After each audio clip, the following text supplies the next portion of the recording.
अरविंद केजरीवाल और उनकी तन्हाई अक्सर अकेले में ये बात जरूर करते होंगे कि अगर योगेंद्र यादव, प्रशांत भूषण, कुमार विश्वास, किरण बेदी, स्वाति मालीवाल, कपिल मिश्रा, प्रोफेसर आनंद अगर पार्टी में होते तो क्या होता।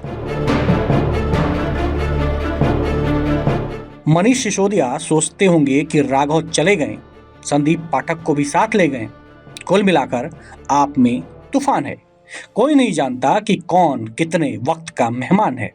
बिछड़ने का, रूठ कर जाने का सिलसिला आम आदमी पार्टी की नियति बन चुका है और इस बार राघव चड्ढा गए तो साथ में पूरा पंजाब भी उड़ा ले गए। बड़ी मुश्किल से जो सांसद आपने तैयार किए थे, उन्होंने बीजेपी का गुलदस्ता थाम लिया। इस तस्वीर की बुनियाद उसी दिन पड़ गई थी जब राघव चड्ढा ने बगावत का ऐलान कर डाला था। क्योंकि मैं घायल हूं इसीलिए घातक हूं, क्योंकि मैं घायल हूं इसीलिए घातक हूं, क्योंकि मैं घायल हूं इसीलिए घातक हूं। यह सिर्फ एक सियासी बयान नहीं था, बल्कि एक बड़े सियासी उलटफेर की शुरुआत का संकेत था। और अब जब राघव चड्ढा ने कुल 7 सांसदों के साथ आम आदमी पार्टी छोड़कर बीजेपी का दामन थामा है, तो सवाल उठता है कि क्या ये अचानक लिया गया फैसला था या पहले से लिखी गई एक पूरी राजनीतिक पटकथा। ये भी जानेंगे कि क्या अरविंद केजरीवाल को इस टूट की पहले ही भनक लग गई थी। तो बता दें कि इस कहानी की शुरुआत अचानक नहीं हुई, बल्कि 2 अप्रैल से हुई, जब आपने राघव चड्ढा को राज्यसभा में डिप्टी लीडर पद से हटा दिया था। यही वो टर्निंग पॉइंट था जहां से पार्टी और चड्ढा के बीच दूरी खुलकर सामने आई। दिलचस्प बात यह है कि अशोक मित्तल, जिन्होंने राज्यसभा में चड्ढा की जगह पार्टी के नए डिप्टी लीडर के तौर पर पद संभाला था, वो भी बीजेपी में शामिल हो गए। इसके बाद पार्टी के अंदर बयानबाजी तेज हुई। चड्ढा ने खुद को घायल बताना शुरू किया, यानी अंदर ही अंदर संघर्ष काफी पहले से चल रहा था, जो अब सामने आ गया। राघव ने तो पार्टी को खुली चुनौती देते हुए ये भी कह दिया था कि मेरी खामोशी को मेरी हार मत समझ लेना। मेरी खामोशी को मेरी हार मत समझ लेना। मेरी खामोशी को मेरी हार मत समझ लेना। मैं वो दरिया हूं जो वक्त आने पर सैलाब बनता है। और यहीं से राघव ने अपनी टीम बनानी शुरू कर दी। आपके असंतुष्ट सांसदों को अपने पाले में लाने के अभियान को धार दी। राज्यसभा में आप पार्टी की ओर से लिए गए एक्शन से ठीक 22 दिनों के भीतर राघव चड्ढा ने बड़ा दांव खेलते हुए पार्टी में टूट की रणनीति अपनाई। ऐसा कहा जा रहा है कि राघव ने ही इसकी पूरी स्क्रिप्ट लिखी है। सूत्रों का कहना है कि ये सभी 7 सांसद एक दूसरे के लगातार संपर्क में थे और इन सबको राघव चड्ढा कोऑर्डिनेट कर रहे थे। सभी 7 सांसदों ने अलग अलग चिट्ठी तैयार की और सभी 7 सांसदों की चिट्ठी सभापति को सौंप दी गई थी। बताया जा रहा है कि ये 7 सांसद गृह मंत्री अमित शाह से पहले ही मिल चुके थे। ऐसी अटकलें हैं कि इस कड़ी में स्वाति मालीवाल का रोल भी काफी अहम है। दरअसल मालीवाल पिछले काफी समय से आप लीडरशिप से, यानी कि खासकर केजरीवाल के खिलाफ मुखर रही हैं। विभव कुमार मामले के बाद से ही वो पार्टी में अलग थलग पड़ गई थी। ऐसे में आशंका जताई जा रही है कि स्वाति मालीवाल राघव चड्ढा के पक्ष में आ खड़ी हुई, क्योंकि दोनों ही आम आदमी पार्टी से घायल थे, इसीलिए घातक थे।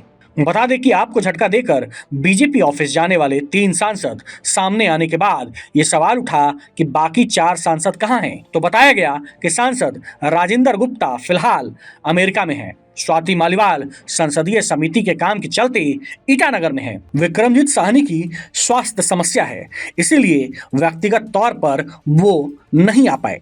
हरभजन सिंह अपने आईपीएल कमिटमेंट की वजह से बाहर हैं, इसीलिए ये सांसद पार्टी में शामिल होने के कार्यक्रम में शामिल नहीं हो पाए। Right man in the wrong party.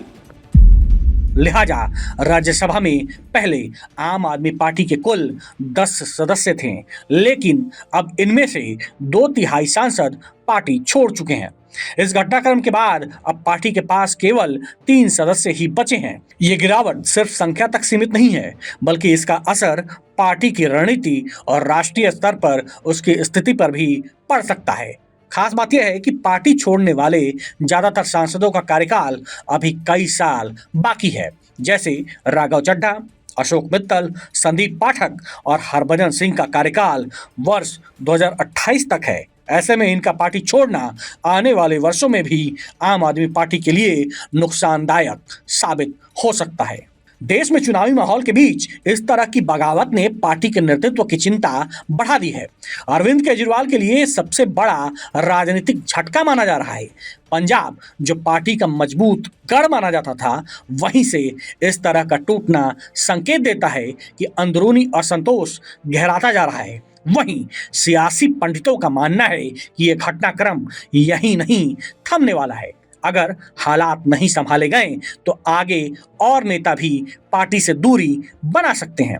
उधर बीजेपी के लिए ये पंजाब में अपनी स्थिति मजबूत करने का मौका बनता दिख रहा है। पंजाब से उठी ये बगावत आम आदमी पार्टी के लिए बड़ा संकट बनकर उभरी है, जिसका असर आने वाले चुनाव में साफ दिखाई दे सकता है। आप बताइए, राघव चड्ढा को पार्टी ने विधायक बनाया, सांसद बनाया, क्या क्या नहीं दिया। पंजाब के लोगों ने, पंजाब की जनता ने कितना प्यार दिया, राज्यसभा में पहुंचाया। आप भारतीय जनता पार्टी की गोदी में पहुंच गए। एक दिलचस्प बात यह भी है कि जहां एक तरफ केजरीवाल बंगला खाली कर रहे थे, तो वहीं दूसरी तरफ राघव चड्ढा समेत 7 राज्यसभा सांसद बीजेपी में शामिल होने की घोषणा कर रहे थे। ये महज संयोग है या पहले से पार्टी को पता था कि ये फिलहाल साफ नहीं है। दरअसल केजरीवाल 24 अप्रैल को सरकार की तरफ से आवंटित घर में शिफ्ट कर गए। खास बात है कि केजरीवाल अभी तक राज्यसभा सांसद अशोक मित्तल के सरकारी आवास में रह रहे थे, जिन्होंने खुद राघव चड्ढा के साथ मिलकर पार्टी को टाटा बाय बाय कर दिया। माना जा रहा है कि अशोक मित्तल का बीजेपी में जाना केजरीवाल के लिए व्यक्तिगत और सियासी दोनों मोर्चों पर करारी हार है। अब अगला सवाल यह है कि पंजाब चुनाव पर क्या इसका कोई असर होगा। पंजाब विधानसभा चुनाव आमतौर पर 2027 में होने हैं। ऐसे में आपके भीतर ये टूट सीधा चुनावी असर डाल सकती है। पंजाब में पार्टी की पकड़ कमजोर हो सकती है। हालांकि पंजाब के सीएम भगवंत मान ने कड़ी प्रतिक्रिया देते हुए कहा कि जो 7 लोग बीजेपी में गए हैं वो पंजाब के गद्दार हैं। ये 6-7 जाने ਜਿਹੜੇ गए ने, ये पंजाब नहीं है, ये गद्दार ने, पंजाबियों के गद्दार ने। बहरहाल अब जो भी हो, लेकिन मामला आपके लिए काफी पेचीदा है। अब देखते बनेगा कि इस घाव से आप पार्टी कैसे उभर कर सामने आती है।